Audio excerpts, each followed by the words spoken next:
Hi, I'm Peter Capaldi. I play the Doctor, and you're watching EMS Productions. Hello everybody, welcome along to today's video. Continuing in the series of retrospective videos of the Stephen Moffat era, today we're going to be looking back at Series 7. And unfortunately, as you can see from the title, it's not going to be the most positive review of a series. But let's get cracking with it. It's a messy series, I think is the best way to describe it. Things are a little bit all over the place, the scheduling, the episode quality, characters and everything. But I'll get into a lot of those aspects a little bit later on. The first thing to mention is the 2011 Christmas special, at least, which kind of isn't really tagged onto either Series 6 or 7, but I should at least give a mention of it, which is, of course, The Doctor, The Widow and The Wardrobe, which is diabolical. I'm not going to say anything other than that. It is literally just terrible. I mean, it's mainly because Stephen Moffat had next to no time to write it, because he was in the middle of writing, well, the sort of, around that kind of time, around sort of the second half of Series 6, and through this 2011 Christmas special, it was all getting a little bit messy, because essentially Stephen was trying to round off and complete the last few episodes of the Series 6 arc and the whole sort of Doctor dying arc, trying to write a 2011 Christmas special, and be involved in writing 3 episodes of Sherlock Series 2, which launched sort of mid in 2012, and that was in the whole writing process around a similar sort of time.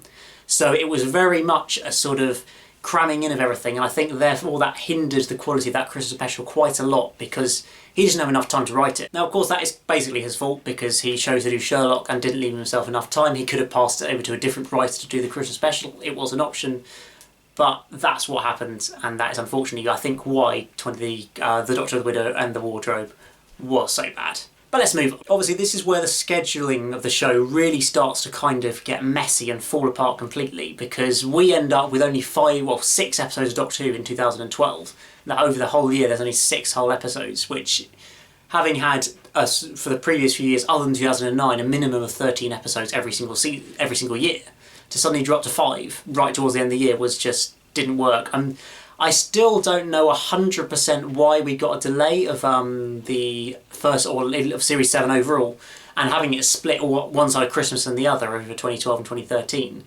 I can't quite remember the idea behind that. I think a lot of it is maybe down to sort of problems with the timing. Obviously, Moffat was involved with the filming of Sherlock early in 2012, so I think it just meant they couldn't get started on Series 7 quick enough to be able to sort of get the series out still all within 2012. And so it meant we stuck with the split series idea, but we did have 9 months between the Christmas special and episode 1 of Series 7, which aired in September 2012. And I think that is one of the better points of Series 7, is definitely this opening episode, the Asylum of the Daleks, which of course features the first appearance of Jenna Coleman in Doctor Who, and I think that is the strongest point of this episode. And the fact that it was a complete shock before when the episode aired. No one knew it. A few people did, but they've been told to keep quiet, and I think pretty much they all had. And so, although we knew she was going to be the new companion, she wasn't going to be a new companion yet. We knew that much. And suddenly she turns up in the first episode and dies. That is a sort of, that's classic Moffat. That's how you kind of play the audience and just throw everything up in the air and be like, what on earth is going on here? That I think is one of the strongest points of this episode. Certainly it is a relatively strong Dalek story. I mean, there isn't really any Dalek killing, which is obviously one of the main points of the Daleks, which is a little bit disappointing. The whole having all the Daleks appear again is completely wasted in this episode, when you barely get a shot of any of them, or one long shot that lasts about 2 seconds of them all in a dark corridor. That they should never even mention was a thing. It would have just been a nice little sort of, oh look, there's a Dalek, another one, because they built it up and it was completely terrible. But overall as a story, it was a great idea that sort of we had this character, Clara Oswald, who didn't realise she's a Dalek, and then sort of she thinks she's just trapped inside this entertainment ship in the middle of a Dalek asylum or something like that, and then suddenly she finds out at the end that she's a Dalek, and because it's almost just too good to be true she is. And obviously the reasoning behind her being there is found out a little bit later in the series. The other sort of storyline that's kind of featured a lot in this episode is the whole plotline, the storyline behind Amy and Rory and them suddenly getting divorced. I mean, there was the whole little Pond Life minisodes. I don't know if anybody ever watched them, but sort of pre-Series 7, sort of every week for the month leading up to it, sort of a couple of minute clips, which kind of developed a little bit Amy and Rory's relationship into them then falling out and getting divorced, essentially. But if you hadn't watched those and you go straight into Series 7, you suddenly turn up 5 minutes in and they're getting divorced, and it's like, what on earth has happened here? Why is this going on, sort of thing? And by the end of the episode, they're all back together, happy days. It just, that it's not great. That's not really character development. That's just a plot point happening and being resolved. Simple as that. That's the sort of things that are a little bit disappointing about this kind of a series, I think. And yeah, they need to either stretch it over a few episodes or just don't do it at all.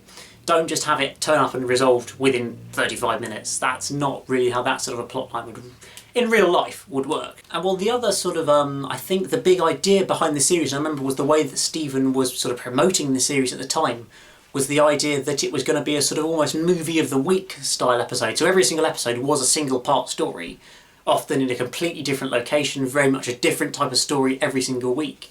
And he really was going fully with that idea of, we're going to have a blockbuster movie every single week. It's going to be completely different, less arc heavy, because a lot of people hadn't been so happy with that in Series 6. Let's go completely different, just do episodes, standalone episodes on their own, with sort of character development, but not really a story arc as such, certainly in Series 7A. And then we just get to a finale at the end of it. But just, yeah, a blockbuster every week. And to a large degree, I think that's where Series 7 didn't work. Because it was a blockbuster of the week, every single week, they just weren't that great. You want a bit of sort of development of stories, and there was some character development, but you wanted a bit more sort of plot and somewhat of an arc, certainly in Series 7A, because there wasn't anything, which was a little bit disappointing up until the finale. Then suddenly Amy and Rory leave, or die, basically, but don't, because reasons. It obviously gets a bit complicated at the end there, but I mean, we have episodes like Dinosaurs on the Spaceship, which is solid, a little bit fairly fun and entertaining, but nothing particularly spectacular. Clearly Chris Chibnall has just said, do dinosaurs on a spaceship, and he wrote something that resembles dinosaurs on a spaceship, basically. And I think Chris Chibnall was heavily involved in Series 7A. He wrote 2 out of the 5 episodes, and to a large degree was involved with the script editing of that series, or that 5 episodes, I think. He also wrote Pond Life, that aired before the series, and was involved with some of the prequels and this kind of thing as well.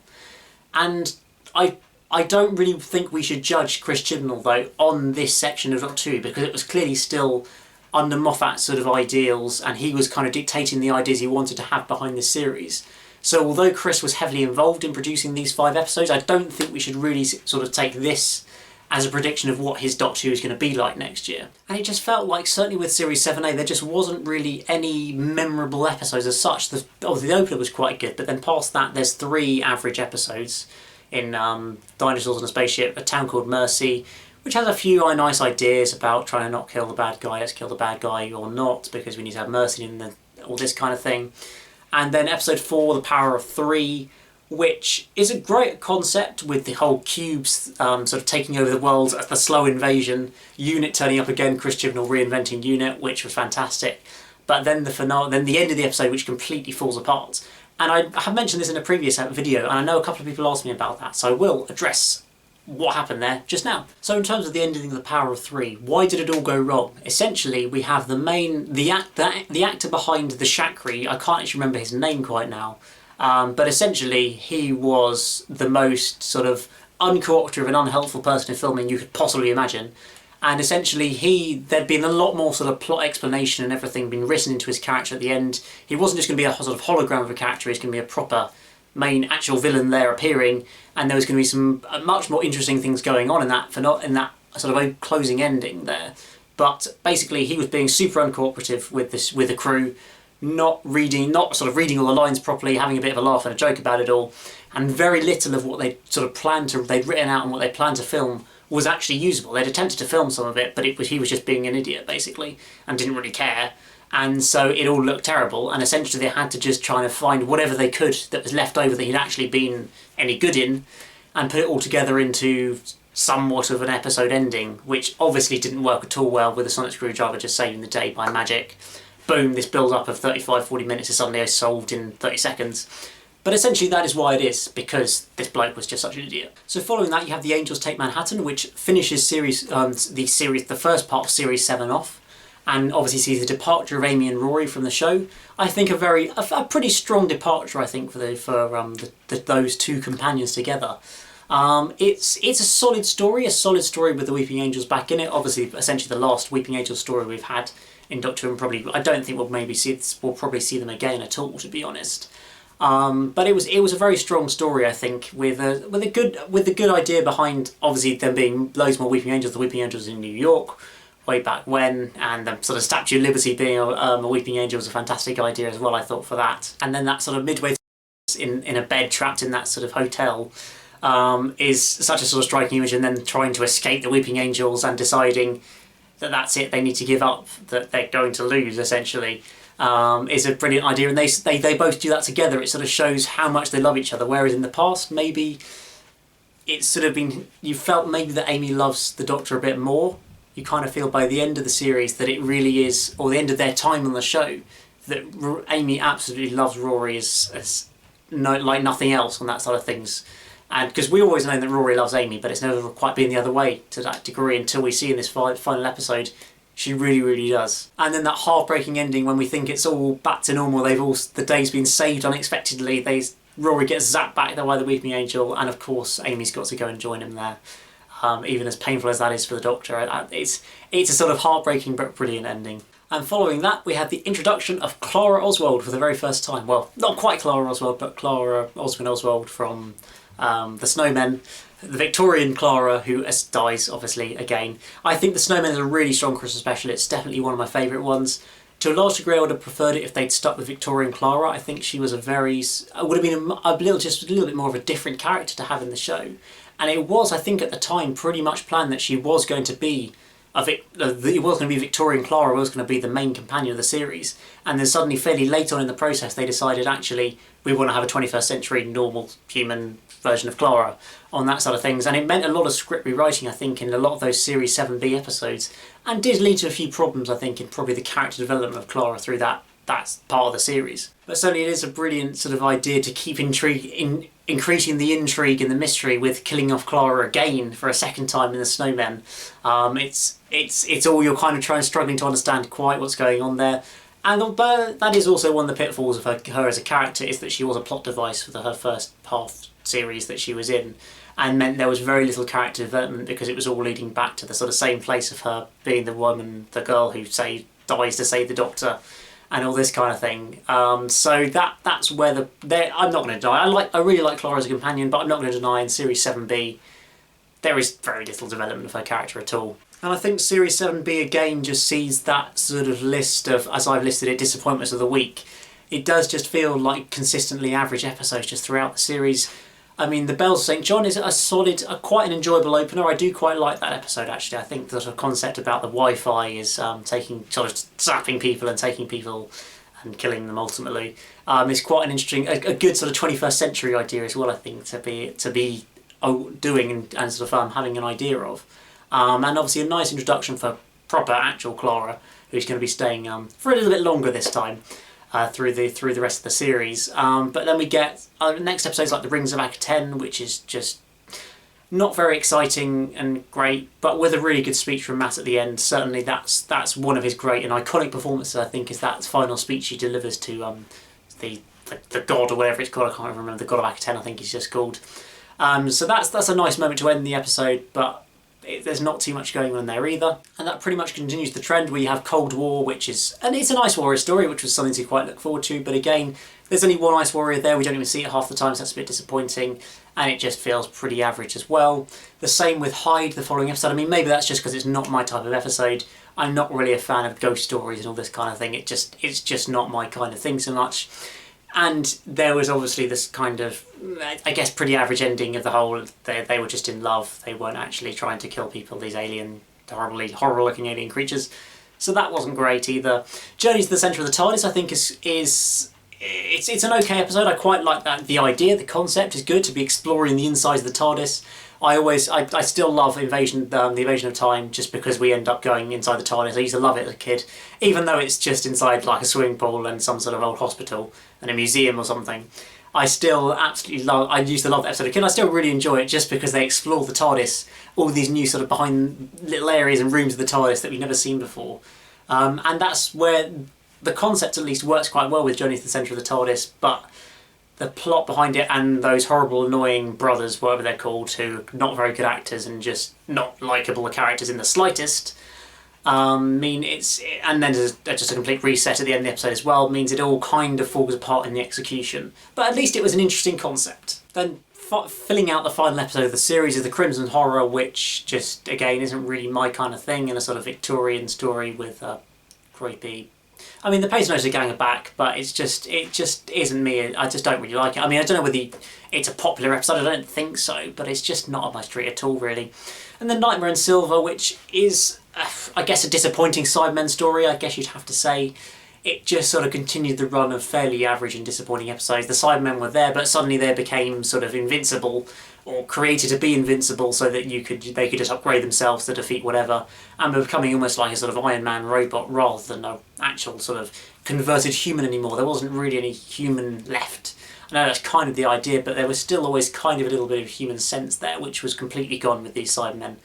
And I think that was unfortunate. But I think the finale is probably the highlight of Series 7, of both sections of Series 7 with the name of the Doctor. It is a very strong story. It's all a bit depressing, obviously exploring the Doctor's grave and the Doctor dying and all this kind of thing. It's nice to have the sort of great intelligence coming back at the end of the series as well, in the form of Richard E. Grant as that sort of main great intelligence character who's trying to kind of destroy not just the Doctor now, but all of the Doctor's victory in his life that's ever happened to him, which is, I think, quite good. And obviously it probably was a lot of it was down to it being the 50th anniversary year, so you were able to have so much sort of classic footage, and that opening scene with Clara meeting all the Doctors is just absolutely phenomenally well done. It's such a great idea, and the execution of CGI I think is absolutely fantastic throughout that scene, and really just gets you sort of excited for the episode straight off, before you still get so many more references throughout the episode as well. And it does give us a satisfying conclusion where we find out finally what's going with Clara, why she's appeared twice and died twice, is that she jumps into the Doctor's time stream and is the girl born to save the Doctor by dying millions and millions of times. I mean, we then end up obviously inside the Doctor's time stream with Clara, and we never really got any explanation as to how the Doctor and Clara escape his timeline or inside his time stream or something like that. That sort of left a little bit open to interpretation, shall we say. But obviously then there's the shock cliffhanger with John Hurt appearing as the War Doctor. I have to say that this was around a time when I wasn't really that interested in Doctor Who at the time. I still kind of watched the episodes. I missed a couple, I think, that series, but I was still pretty much tuning in every Saturday, but I wasn't reading anything about it. So I'm fairly sure when John Hurt appeared for me, I didn't even know that was happening at the time. I was just like, oh, what on earth is going on? What is this? Sort of thing. There's another Doctor? What? It was very much that sort of reaction rather than knowing that he was coming in. I mean, please correct me if I'm wrong, that we didn't, because I was fairly sure that everybody did already know John Hurt was turning up, at least in the Day of the Doctor, if not in this episode, but I'm fairly sure I personally didn't know going into this episode that he was in it at all. So it was just around a time, I mean, it kind of is reflected in my views on these episodes that it was the sort of period where I wasn't massively interested in the show. I stuck with it through Series 11 and Series 6 in 2011, and then I think I pretty much stuck with it through Series 7A from what I remember. But then there was just pretty much a year period sort of after 7A. I don't think I watched the 2012 Christmas special at the time, and then I didn't watch probably about half Series 7B just because I just wasn't that interested in the show at that point. I think it just wasn't quite for me at that time, and retrospectively I still don't think that's probably my least favourite sort of series I think of the show. Certainly of New Who, I would say. But then the Day of the Doctor really brought me back to the series. And although this video is getting a bit long, I do just want to quickly mention the Day of the Doctor and Time of the Doctor, because I think it is very much relevant to mention it here in this video rather than Series 8, because that's a new era of the show with Capaldi and everything.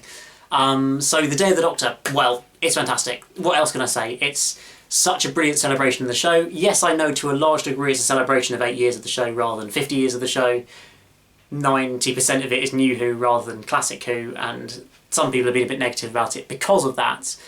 But I think there's just so many references, having multiple Doctors there and everything. The whole concept of the War Doctor is just a brilliant idea. John Hurt is fantastic in the role as the War Doctor in this episode. I mean, it's still a little bit of a shame that we didn't get Christopher Eccleston. It's just sort of... It's just sort of hurts sometimes to think about it that we could have had Christopher Eccleston and the sort of potential that could have been there with him. But I think if we couldn't have him, John Hurt was such a perfect substitute for it and played the part and the role so well throughout that episode. I mean, obviously there is this the big moment, I guess, of the Doctor saving Gallifrey and actually not blowing it up. I mean, he didn't end the Time War by blowing up all the Time Lords and killing them all, which kind of retcons the last 8 years of the show, which is a little bit iffy.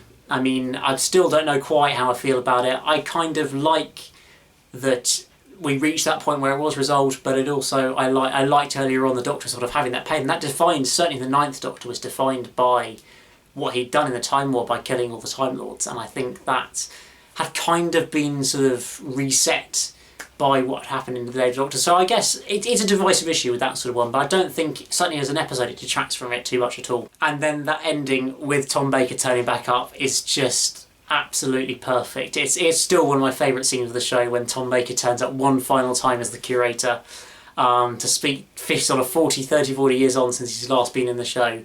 The most iconic director of Doctor Who, full stop, I think. I'd say he's probably even more iconic than David Tennant. Just his voice, the voice of Tom Baker, is just second to none, really. It's just such a brilliant scene to end that episode on, and the 50th anniversary special, and then obviously leading off to kind of setting up the next 50 years, or the next 2 years, if you class Hellbent as going back to Gallifrey. But at the time, the next however long of the show, of the Doctor looking for Gallifrey and searching for it again. And so finally, just to round out this video, we reach the time of the Doctor, Matt Smith's regeneration story, the end of the Matt Smith era, which was, overall as an era, I quite enjoyed. It was up and down. Series 5 was fantastic, Series 6 was good, and Series 7 was a little bit of a disappointment. But I like the concepts of the much longer arcs stretching over a couple of series, although not really Series 7 at all. And we reach the time of the Doctor where everything is wrapped up. Lots of explanations behind the silence are sort of explained in this episode, and I think it's pretty much all wrapped up about the cracks in time and everything around this as well. It does feel like there's way too many farewells in this episode. We sort of have about 3 or 4 goodbye sequences between the 12th Doctor, the 11th Doctor even, and Clara, and it just feels like it's getting a bit repetitive by that stage. And obviously the whole Doctor defending for 300 years from all these different aliens, it feels a bit rushed to a large degree. That sort of montage of defending all the aliens, it feels maybe like you could have stretched that out to a 2-parter and it would have worked a little bit better.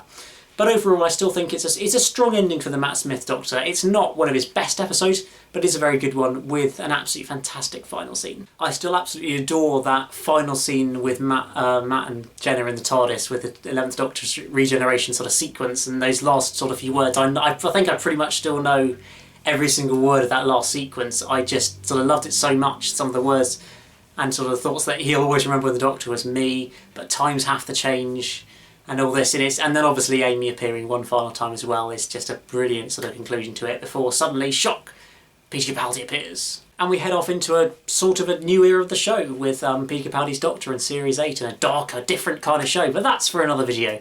So with this one, I think overall to round up Series 7, it's a bit of a disappointment. It's probably my least favourite series of New Who in general, simply because the episodes, there's not any real arc to the series other than the Impossible Girl thing, which still isn't particularly great as an arc.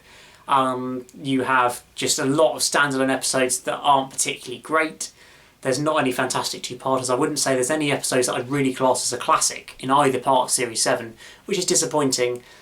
And yeah, just overall, it's just a disappointment. So it's a shame to be negative about the show, but I just didn't really enjoy Series 7. Do let me know if you did like Series 7 a lot more. I'd love to hear the sort of positive views on Series 7, because I really just don't have very many. As much as I like Clara as a companion, I do like Matt Smith as a Doctor as well.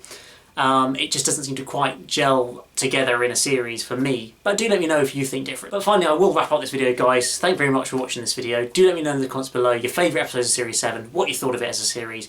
If you've got any positive views, it would be nice to read, just to see if I can be sort of swayed into some more positive thoughts towards this series. But other than that, remember to like this video, subscribe if you're new here, and I will see you again very, very soon for another video. Goodbye.